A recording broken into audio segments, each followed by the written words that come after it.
have the pleasure to present to you Dr. Martin Luther King, Jr.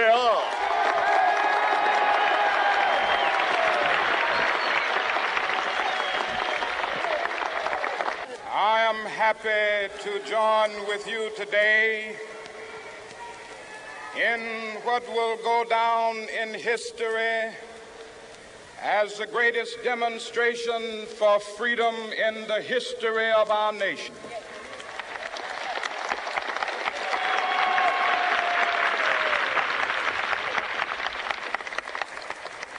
Five score years ago, a great American in whose symbolic shadow we stand today signed the Emancipation Proclamation.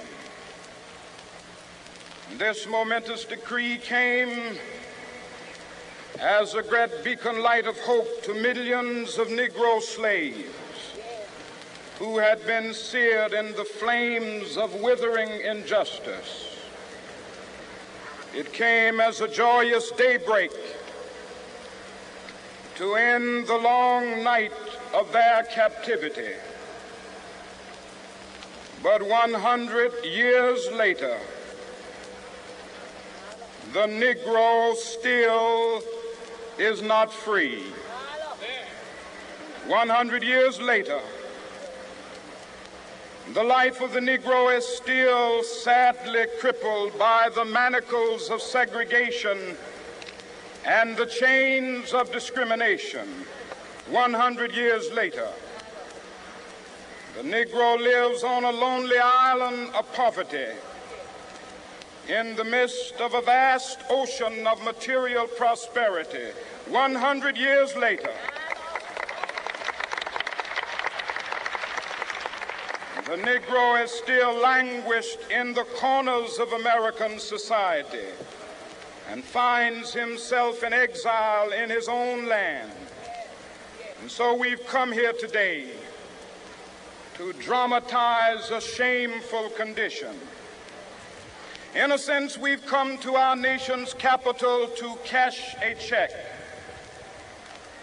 When the architects of our republic wrote the magnificent words of the Constitution and the Declaration of Independence, they were signing a promissory note to which every American was to fall heir. This note was a promise that all men, yes, black men as well as white men, would be guaranteed the unalienable rights of life, liberty, and the pursuit of happiness. It is obvious today that America has defaulted on this promissory note insofar as her citizens of color are concerned.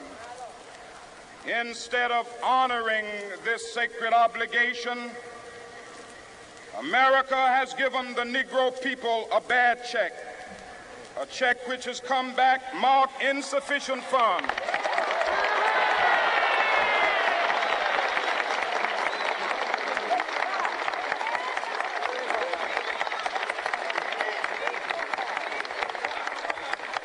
But we refuse to believe that the Bank of Justice is bankrupt. We refuse to believe that there are insufficient funds in the great vaults of opportunity of this nation. And so we've come to cash this check, a check that will give us upon demand the riches of freedom and the security of justice.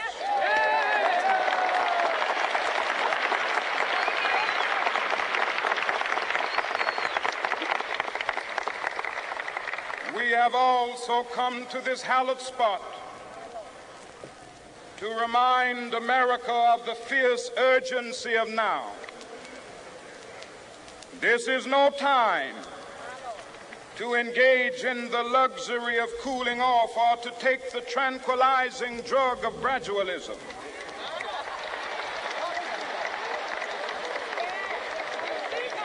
Now is the time to make real the promises of democracy. Now is the time to rise from the dark and desolate valley of segregation to the sunlit path of racial justice. Now is the time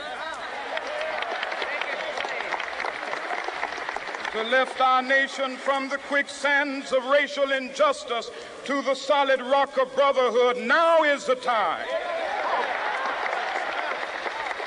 to make justice a reality for all of God's children.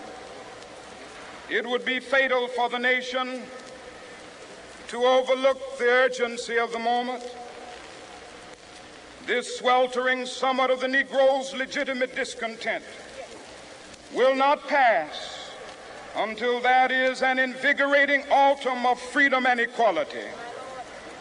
1963 is not an end, but a beginning.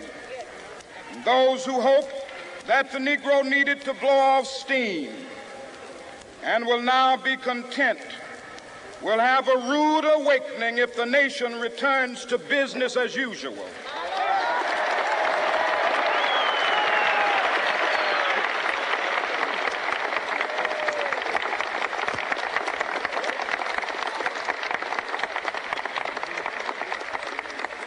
There will be neither rest nor tranquility in America until the Negro is granted his citizenship rights. The whirlwinds of revolt will continue to shake the foundations of our nation until the bright day of justice emerges. But that is something that I must say to my people who stand on the warm threshold which leads into the palace of justice. In the process of gaining our rightful place, we must not be guilty of wrongful deeds. Let us not seek to satisfy our thirst for freedom by drinking from the cup of bitterness and hatred.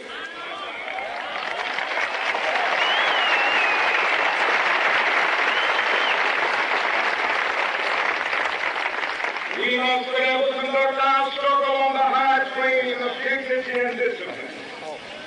We must not allow our creative protest to degenerate into physical violence. Again and again, we must rise to the majestic heights of meeting physical force with soul force. The marvelous new militancy which has engulfed the Negro community must not lead us to a distrust of all white people. For many of our white brothers, as evidenced by their presence here today, have come to realize that their destiny is not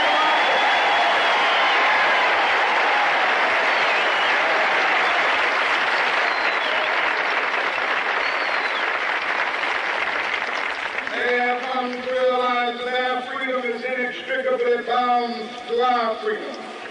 We cannot walk alone. As we walk, we must make the pledge that we shall always march ahead. We cannot turn back. There are those who are asking the devotees of civil rights, when will you be satisfied? We can never be satisfied as long as the Negro is the victim of the unspeakable horrors of police brutality. We can never be satisfied as long as our body is heavy with the fatigue of travel, cannot gain lodging in the motels of the highways and the hotels of the city.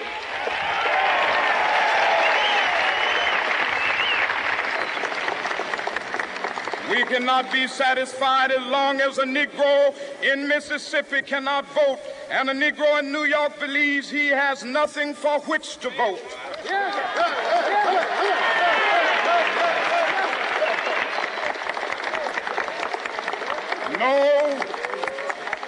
No, we are not satisfied, and we will not be satisfied until justice rolls down like waters and righteousness like a mighty stream.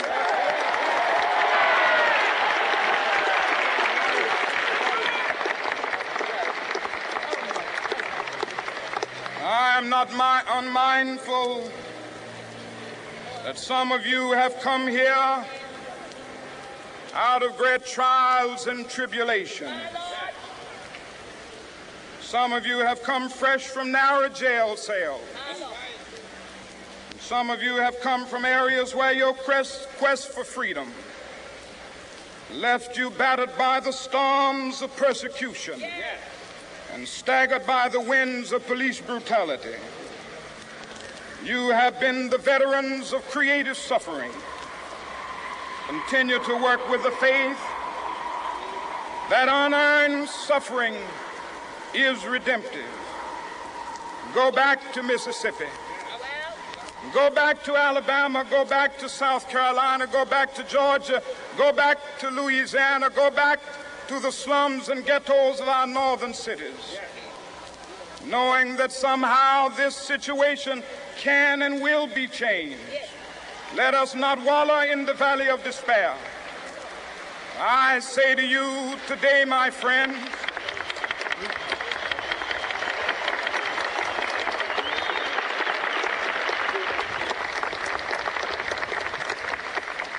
so even though we face the difficulties of today and tomorrow, I still have a dream. It is a dream deeply rooted in the American dream. I have a dream that one day this nation will rise up and live out the true meaning of its creed. We hold these truths to be self-evident, that all men are created equal.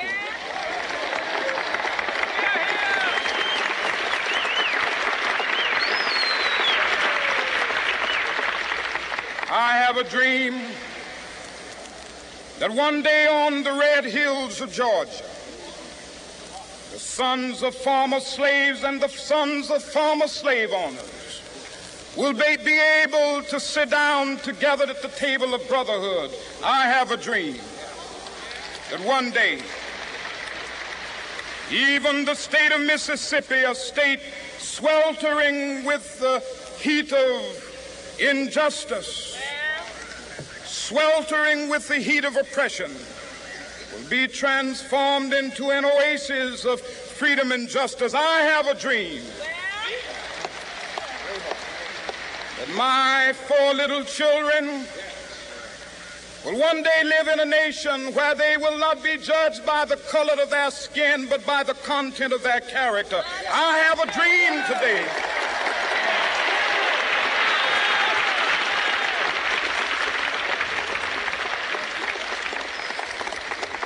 I have a dream that one day down in Alabama, with its vicious racists, with its governor having his lips dripping with the words of interposition and nullification, one day right there in Alabama, little black boys and black girls will be able to join hands with little white boys and white girls as sisters and brothers. I have a dream today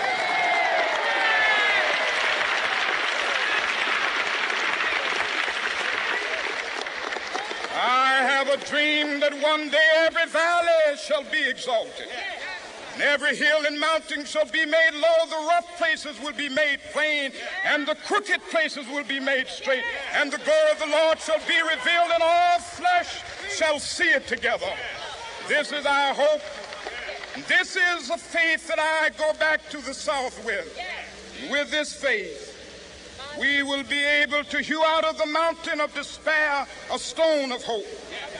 With this faith, we will be able to transform the jangling discords of our nation into a beautiful symphony of brotherhood. With this faith, we will be able to work together, to pray together, to struggle together, to go to jail together, to stand up for freedom together, knowing that we will be free one day. This will be the day. This will be the day when all of God's children will be able to sing with new meaning, "My country, tears of thee. Sweet land of liberty, of thee I sing. Land where my fathers died, land of the pilgrim's pride. From every mountainside, let freedom ring. And if America is to be a great nation, this must become true. So let freedom ring From the prodigious hilltops of New Hampshire, let freedom ring.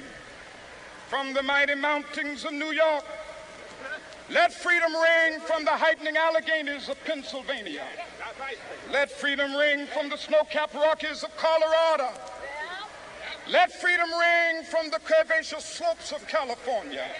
But not only that, let freedom ring from Stone Mountain of Georgia.